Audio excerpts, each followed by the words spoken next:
অন্তর্বর্তীকালীন সরকার একটি ভালো নির্বাচন উপহার দেবেন, সেটাই চায় আমার বাংলাদেশ পার্টি, এবি পার্টি।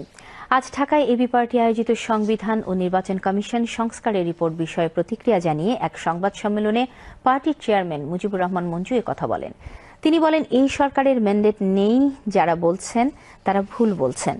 তিনি বলেন, দেশের স্বাভাবিক পরিস্থিতি ফিরিয়ে আনা, জুলাই আগস্টের গণহত্যাকারীদের বিচার প্রক্রিয়া শুরু, সকল ধরনের সংস্কার এবং অবাধ সুষ্ঠু নির্বাচনের আয়োজন করা, এসব ম্যান্ডেট নিয়ে সরকারকে কাজ করতে হবে।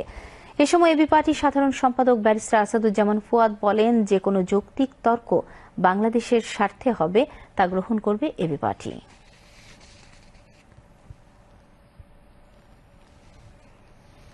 এই সরকারটা ম্যান্ডেট পেয়েছে সত্য, কিন্তু এই সরকারটার নেচার হচ্ছে এটা অন্তর্বর্তীকালীন সরকার। তাদের অ্যাসাইনমেন্ট হচ্ছে চারটা। একটা হচ্ছে যে দেশের যে বড় ক্ষতি হয়েছে, দেশের যে একটা অস্বাভাবিক পরিস্থিতি হয়েছে, এটাকে স্বাভাবিক পরিস্থিতিতে ফিরিয়ে আনা এক নম্বর তাদের দায়িত্ব মোটা দাগে। দুই নম্বর মোটা দাগে দায়িত্ব হচ্ছে এত বড় যে কিলিং হয়েছে, অন্যায় অত্যাচার হয়েছে, আমরা যে অধিকার হারা হয়েছি, এই জায়গাগুলোর একটা বিচার প্রক্রিয়া শুরু করা। তিন নম্বরে হচ্ছে যে আমাদের যে সংস্কারের কথা বলেছি, এই কনস্টিটিউশন, এই নির্বাচন ব্যবস্থা, এই পুলিশি পদ্ধতি, এই জনপ্রশাসনের পদ্ধতিতে একটা সংস্কার লাগবে, বদল লাগবে। এই সংস্কারের কার্যক্রমটা শুরু করা।